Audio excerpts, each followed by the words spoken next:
happens when one of Hollywood's most beloved comedians walks into what should have been a routine morning talk show appearance, only to find himself face to face with a host who seems determined to tear him down on live television? Well, you're about to find out exactly how explosive things can get when egos clash and cameras are rolling. This is the story of Adam Sandler's appearance on The View that had everyone talking, and trust me, you won't believe how this unfolds. But before we dive in, make sure to hit that subscribe button and drop a comment below because this story is going to take some wild turns. It was supposed to be just another promotional stop for Adam Sandler. His latest Netflix comedy had just dropped, and his publicist had arranged the usual round of talk show appearances. The View seemed like an easy win, a chance to chat with the ladies, crack some jokes, and plug the movie to their massive daytime audience. What could go wrong, right? Adam walked onto the set that morning with his trademark laid-back energy, wearing his usual casual outfit, a simple polo shirt and jeans. The audience gave him a warm welcome as he took his seat at the famous table. Whoopi Goldberg offered the standard pleasantries, and everything seemed normal until Joy Behar leaned forward with that look in her eyes, the one that regular viewers know all too well. "So, Adam," Joy began, her voice carrying a tone that immediately put everyone on edge, "I have to ask you about something that's been bothering me for years." Adam shifted slightly in his chair, still smiling but clearly sensing the change in atmosphere. "Uh-oh. What did I do now?" "It's not what you did, it's what you continue to do," Joy replied, her words sharp enough to cut glass. "Don't you think it's time you started making movies for adults instead of these juvenile comedies that appeal to 12-year-old boys?" The other hosts exchanged glances.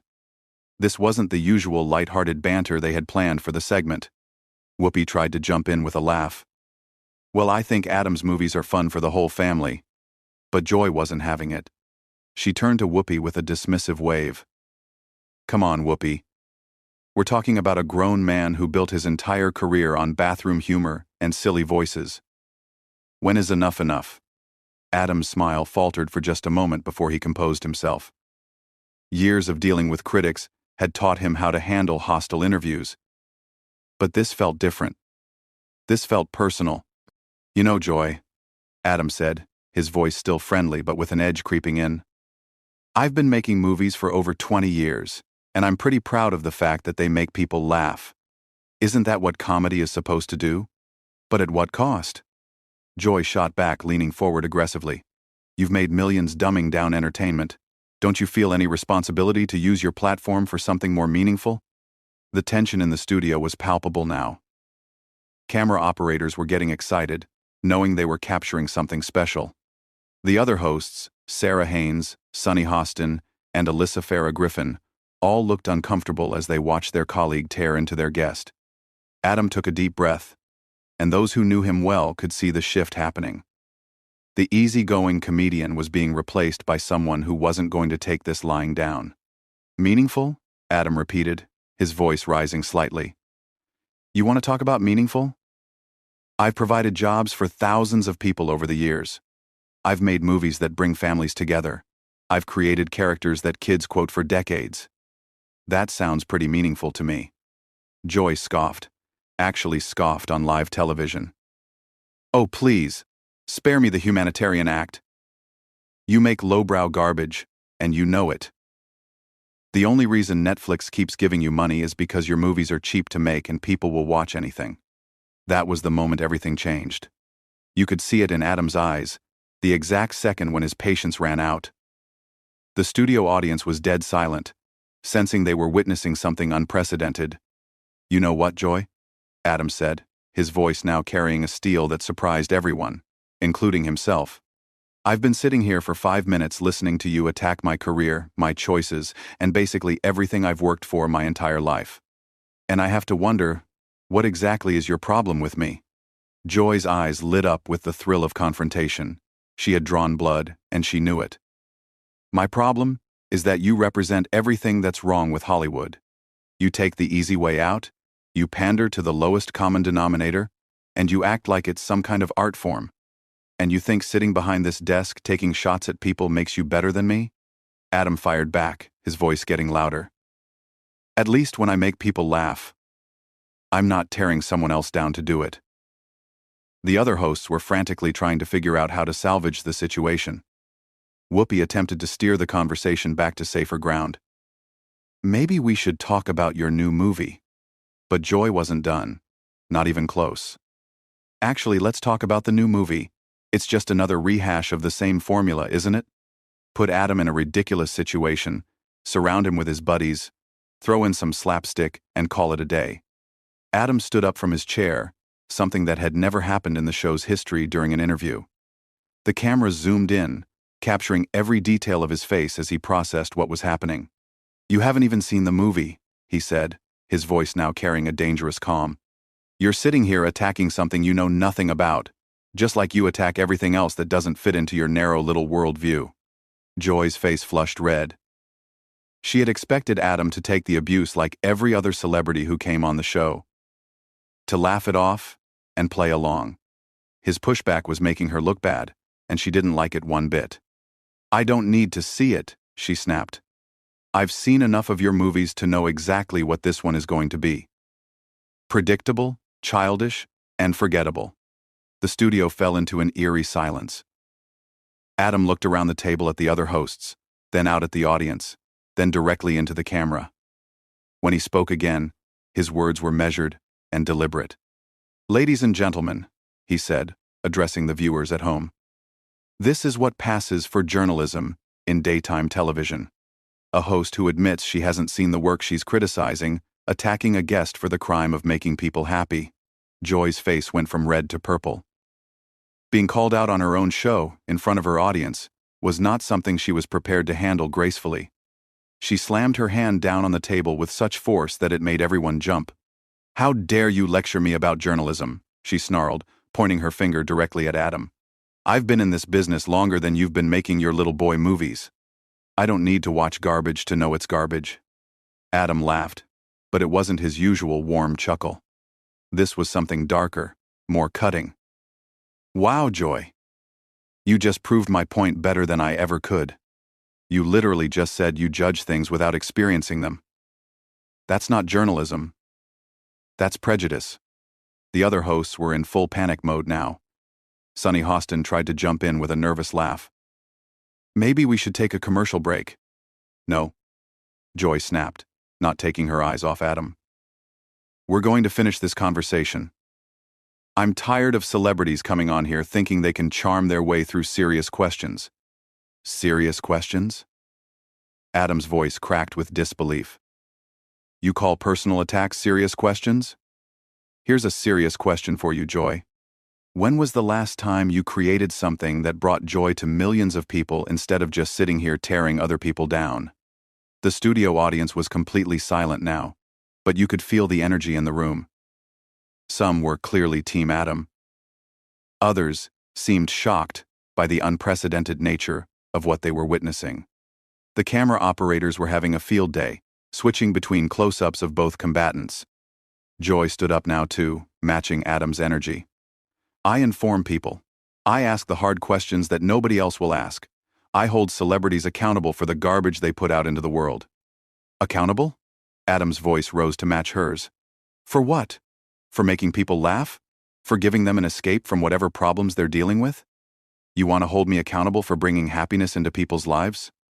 I want to hold you accountable for lowering the bar." Joy shot back, her voice getting shriller with each word. "Every mindless comedy you make gives studios an excuse to greenlight 10 more just like it. You've turned Hollywood into a wasteland of stupidity." Whoopi made another desperate attempt to regain control. "Okay, let's all just take a breath here." But Adam was done taking breaths. "You know what's really stupid, Joy? Attacking someone's life work on live television without having the basic courtesy to actually know what you're talking about. You want to know what's in my new movie?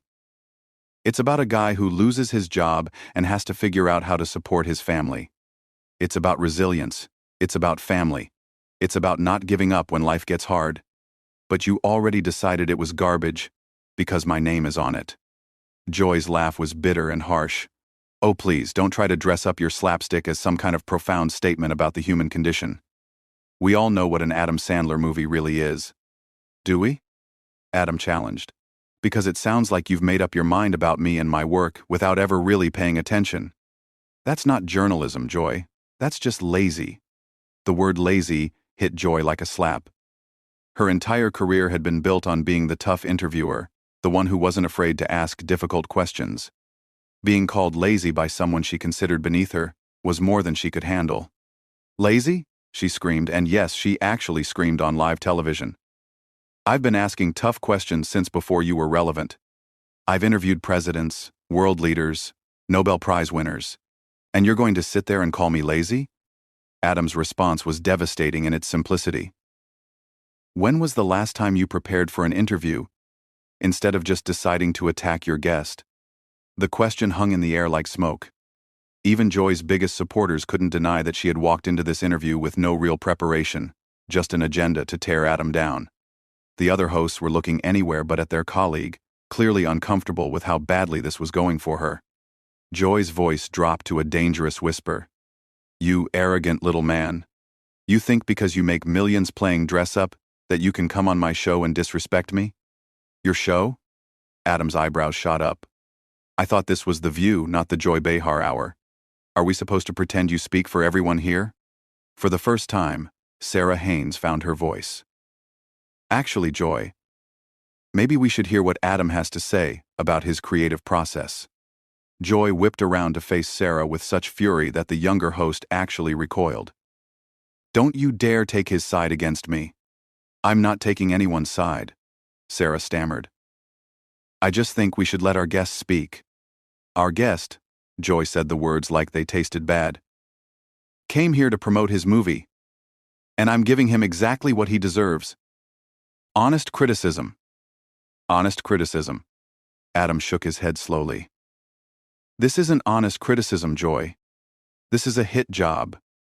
You decided before I walked in here that you were going to tear me apart, and when I didn't just sit there and take it, you got mad.